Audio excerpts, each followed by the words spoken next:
Deepti Laurent joins me on the set for a look at what the papers have been saying today. Hi, Deepti. Hi, Jeannie. You're starting with this truly explosive report that comes from the French investigative website Mediapart. That's right. The Mediapart is actually reporting on this, but the actual investigation was led by a not-for-profit investigative website called Disclosed. It's what they're calling the Yemen Papers. At the heart of this investigation is a host of weapons contracts between France and Saudi Arabia, which, of course, is leading the international coalition in Yemen. France's role as weapons provider, raising really, really big moral, political and legal issues. So talk us through the revelations that have been revealed so far. Well, Mediapart evokes a detailed list of French weapons being used in the Yemen war by the Saudis, or sold to the Saudis and used by them in the Yemen war. One of these weapons, for instance, is called the Caesar cannon, which is mounted on a truck and can fire 6 rockets per minute in a perimeter of 42 kilometers. Investigators the investigation found that Saudis have purchased 48 of these weapons in Yemeni zones full of villages, farms, local communities and cities. The documents also contradict the French defense minister's statements that lifting a naval blockade is the government's priority, since 2 French military ships have been part of a naval blockade that is preventing humanitarian aid from getting to starving Yemeni people.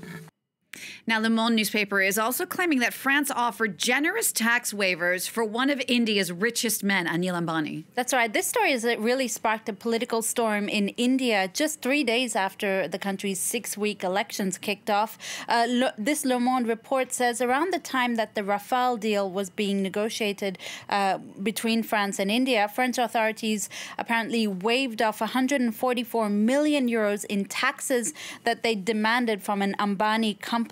Le Monde reminding us that an NGO has already called for an inquiry into bribery and corruption around how that Rafale deal was struck between the 2 countries. Meanwhile, the war of words continues between Ecuador and Julian Assange after the WikiLeaks founder was arrested last week inside the Ecuadorian embassy. That's right. This after spending nearly 7 years inside that embassy, after allegations of defecating on the walls, walking around in his underwear, being inconsiderate and rude. This, according to the New York Post, was a photo that allegedly broke the horse's back, so to speak. A picture of Ecuadorian President Lenin Moreno lounging around with a plate of lobsters, seen as highly embarrassing for the president, whose country is reeling from financial problems. This photo is actually part of 200 private emails, texts and documents posted on an anonymous website that Ecuador blames on Julian Assange. Now, the papers in general are pretty divided about just how they see Julian Assange. Well, in the Australian paper, The Mercury, a member of Julian Assange's legal team writes that President Moreno made life hellish for Assange, keeping him under constant watch and monitoring him. The writer reminding us of his deteriorating physical and mental health as well, and urges Australian authorities to protect Julian Assange, who is, of course, an Australian citizen. I quote, "Whatever you think of him, the threat of him represents a threat to our society." Meanwhile, from The Times, no love lost from this writer, who says Assange doesn't deserve our sympathy.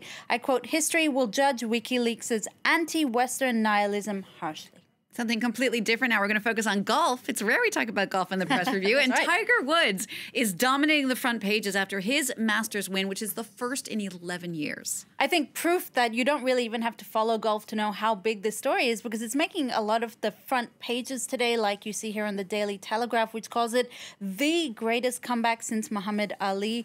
Celebrities, even former President Barack Obama, have been quick to tweet out their congratulations to Tiger Woods, who's overcome personal problems and injury to finally get his first Masters, first title in 11 years and first Masters in 14 years. I like this tweet from Serena Williams, who said it was a pure greatness and that she called his win inspiring.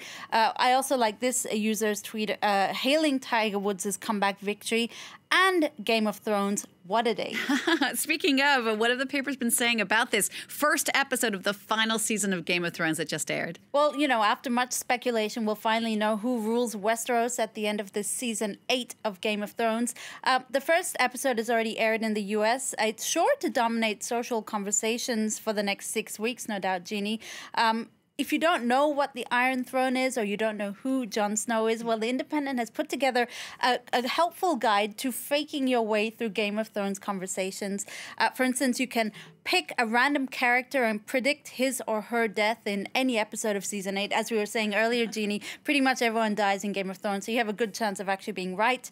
If someone asks who your favorite character is, you should say Tyrion. He's hilarious. Everyone loves him. And you're unlikely to get follow-up questions that could put you in a pickle. I don't know. I like Brienne. She's kind of my favorite. I must say, I do like Tyrion. He's great. Deepti, thank you for that. Deepti Laurent there, of course, who's also now hosting a new TV show on France 24, so be sure to check that out. In Encore. Thanks for watching France 24. You can also get a closer look, of course, at the press review and